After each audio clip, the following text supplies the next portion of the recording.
Greetings and welcome to Growth Hacking Secrets. I'm your host, Mohammed Siddique from Atlanta, Georgia, and the co author of New Success Secrets, available on Amazon.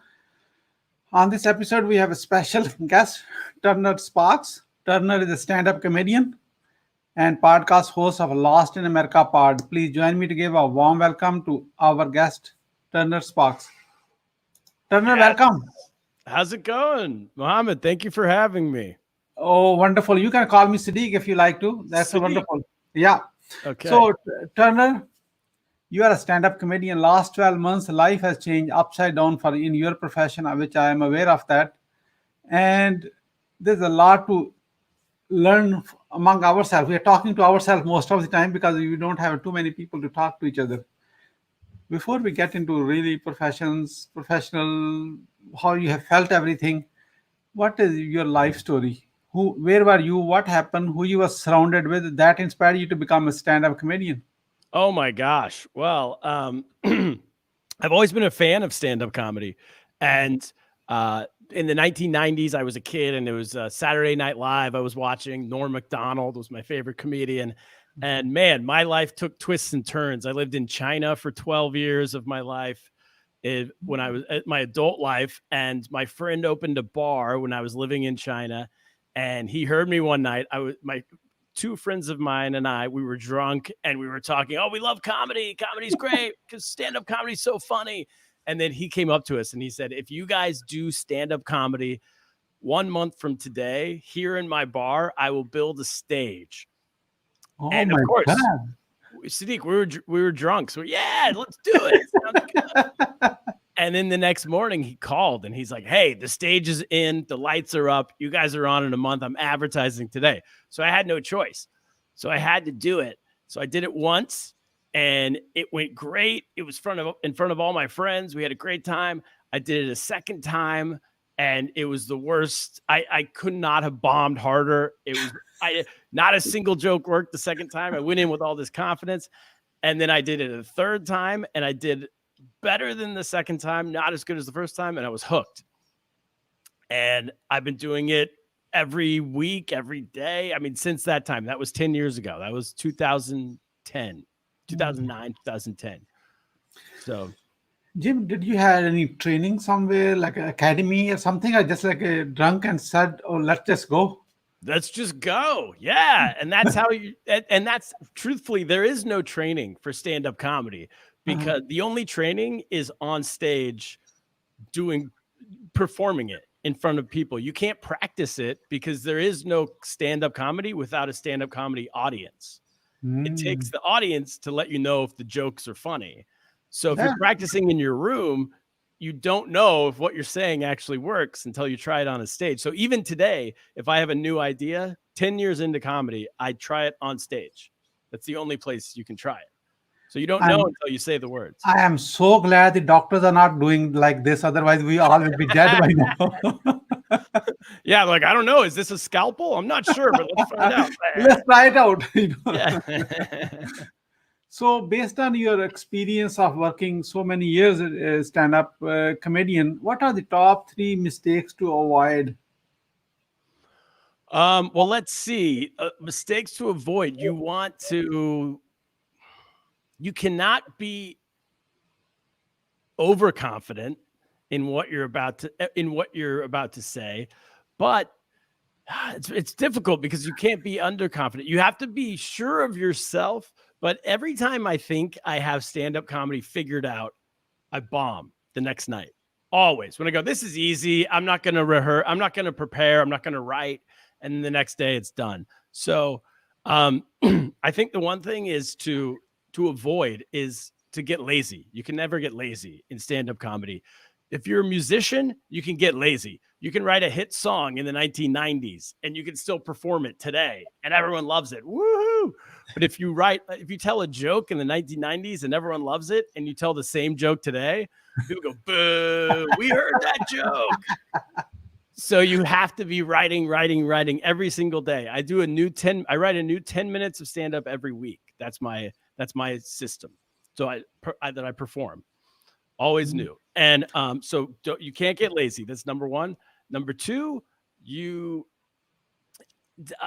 one mistake that people have is they think I want to do stand-up comedy, and then they wait 5 years and start 5 years later to work up the courage. And I think the mistake is that they waited those 5 years because you always wish you started earlier. So step two, the second mistake to avoid is, I guess, lack of courage. It's when the second you think you want to do it, just try it. The worst thing that can happen is it goes terribly and you decide you don't like it.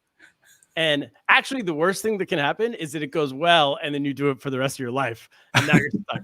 But the second worst thing is that you quit. And another mistake to avoid in stand-up comedy is sounding like other people. You cannot, you want to be yourself.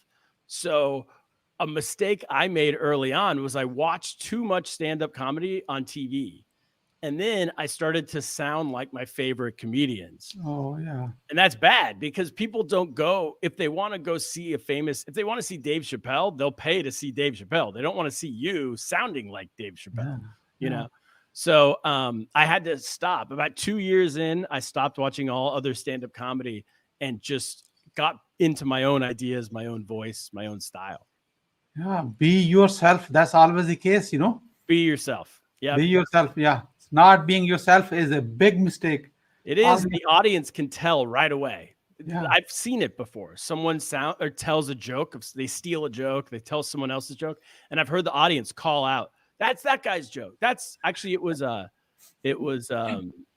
Russell Peters. They said, "That's Russell Peters' joke." And they would, So yeah, do your own material for sure. Okay. That leads to my question. What's your greatest failure story you like to share with us? What did you learn from it and how did you recover from that? Give us your best one. That's the key.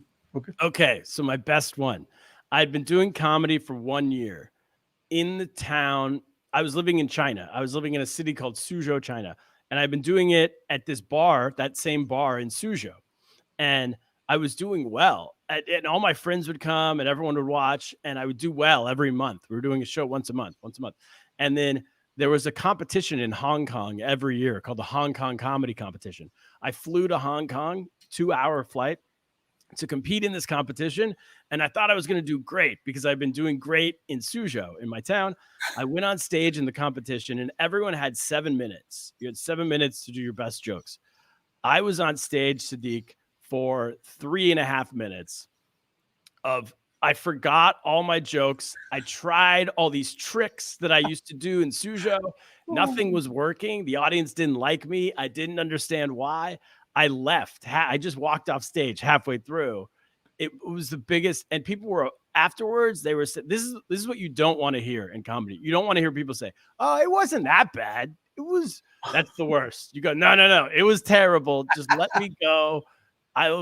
So what I learned is that the reason why I was doing well in my hometown in China, in mainland China, was because they all knew me. They knew me, who I was. And so it was easy. Real stand-up comedy is walking into a room of people who've never seen you before in their life. And instantly you're making them laugh. Instantly you make them understand you through the jokes. So I learned that I couldn't write based off people already knowing me. I had to really develop an act. Then how did you recover from that then? So how I recovered, I went on stage the very next. So the owner of the comedy club, thankfully, was also a comedian. And he came up to me afterwards and he said, "Turner, I have another show tomorrow. Just come back, do 5 minutes on that show tomorrow, but bring your actual material." So I was trying to talk to the audience and do all these things. And he said, "Forget all that. Just bring your jokes, do your jokes." And I did that. And I wasn't the best on the show, but I wasn't the worst on the show. I did fine. People laughed at my jokes, but I did it the very next day. And that was the key. I know a lot of comedians will have a bad set. And then they'll say, "I'll get on stage next week." And then next week comes and they go, "I don't think so. I'll get on stage." And it gets worse and worse. And they never do stand up again. So I think when you bomb, you have to do it the next day right away. Go back right away. So the fear, so you don't get scared.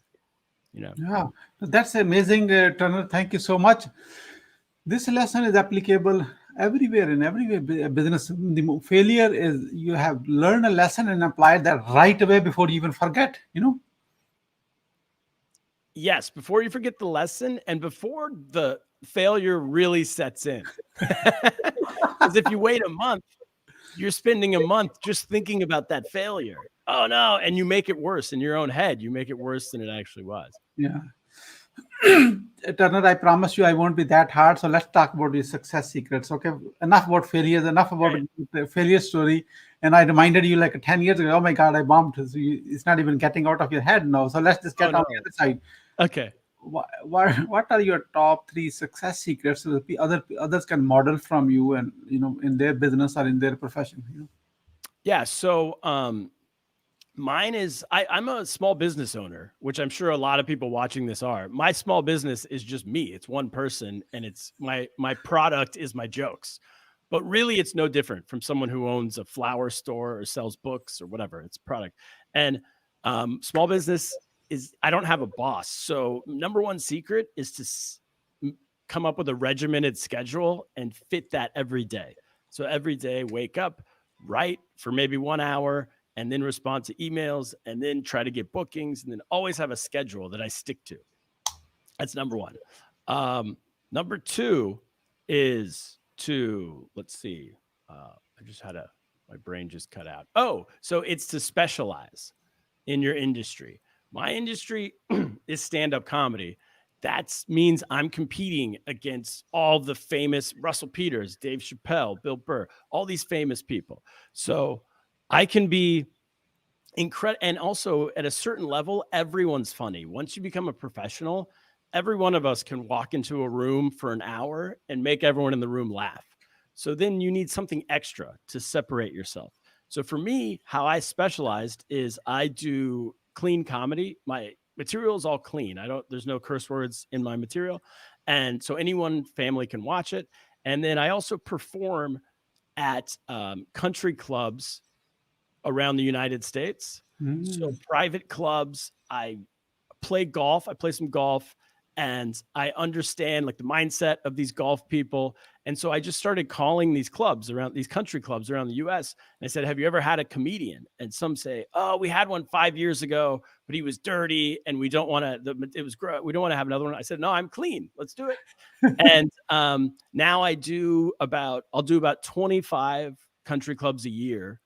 And that's a big part of my business. So I picked an industry that nobody else is going for. All the comedians want to play the comedy clubs, play the cruise ships, but no one's thinking of this other thing. So specializing. Specializing in wonderful.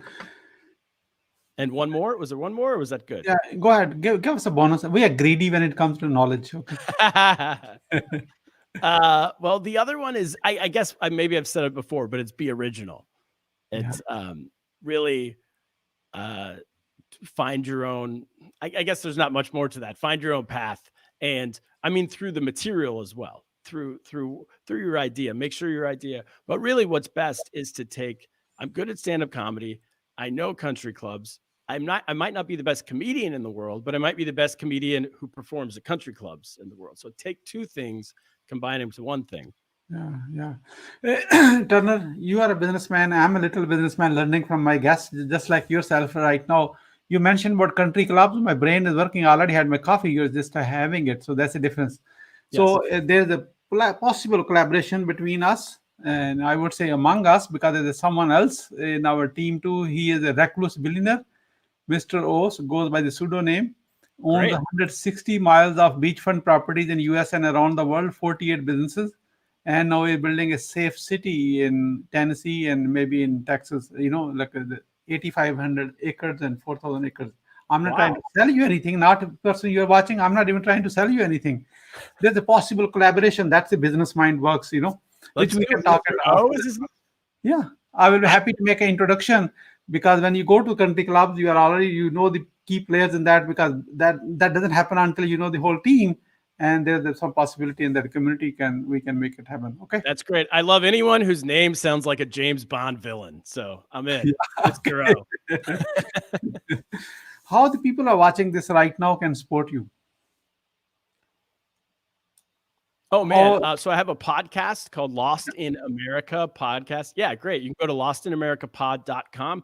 We talk to so from touring the world doing comedy, I have friends, comedian friends around the world. So we notice that there's news stories happening in every country, really interesting news stories happening in every country around the world all the time, and we never hear them in America because um, J Lo breaks up with Alex Rodriguez or something, and that's the news. yeah, So we don't learn about, like, say, the farmers' strike in India yeah, or whatever might be happening.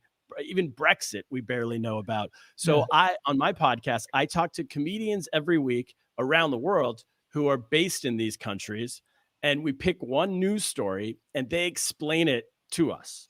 So we had an Indian comedian, Daniel Fernandez, explain the India farmers strike, for example. A few weeks ago, we had a British comedian explain Brexit.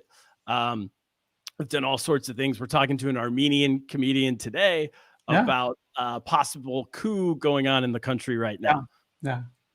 Oh, that's amazing. So, very hard facts bringing through the comedian world so that they can enjoy it, entertain it, and at the same time It's get to know what the real issue is. Yeah. Yeah, it's a way to learn, but also they're pretty funny because it's comedians talking to comedians, and Yeah. usually it's dumbed down because Yeah. we don't know no one knows all the facts, especially comedians. So so it's easy to understand, and you can check it. You can buy my album. It's called Turner Sparks Live from the Friars Club. You can buy it at turnersparks.com.